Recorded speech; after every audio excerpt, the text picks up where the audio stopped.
I'm Michelle Fields for PJTV, and I'm joined today by Rafi Williams, who's the Deputy Press Secretary at the Republican National Committee.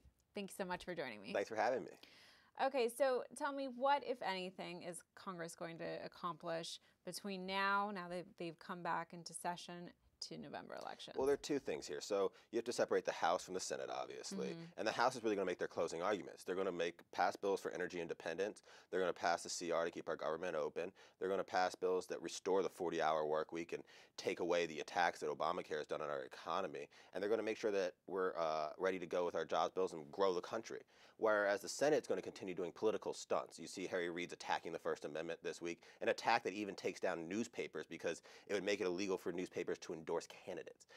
You see Elizabeth Warren's trying her student bill stunt that even Paul Krugman, the liberal economist, has said is not a #1 priority for youth, and it's not something we should be focused on. We should be focusing on moving the economy and getting jobs going, which is exactly what the House is doing.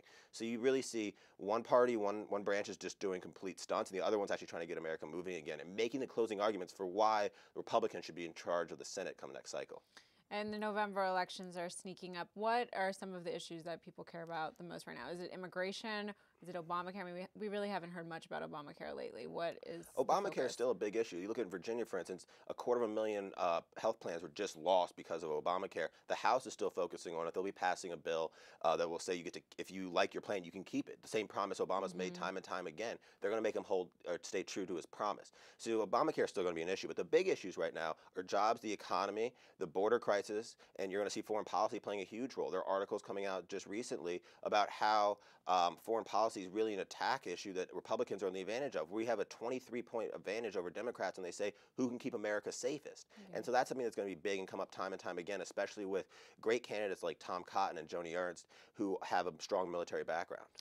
There's a new poll out from NBC that says that Americans today feel less safe than they did pre-9/11. They're scared about what's going on in the world. Is that going to play a big part come November? Do you think that's going to energize people to go to the polls? Or do you think it's going to be usually the same people who go and vote in midterm elections, which isn't that many people? I think you're going to see people energized by this fear because what's happening is they're seeing the feckless leadership of Obama that's caused all these problems to exist. It's caused the rise of ISIS, the way we quickly ran out of Iraq, and the way he's looked all over the place when it comes to foreign policy with no true mandate and no direction in the world.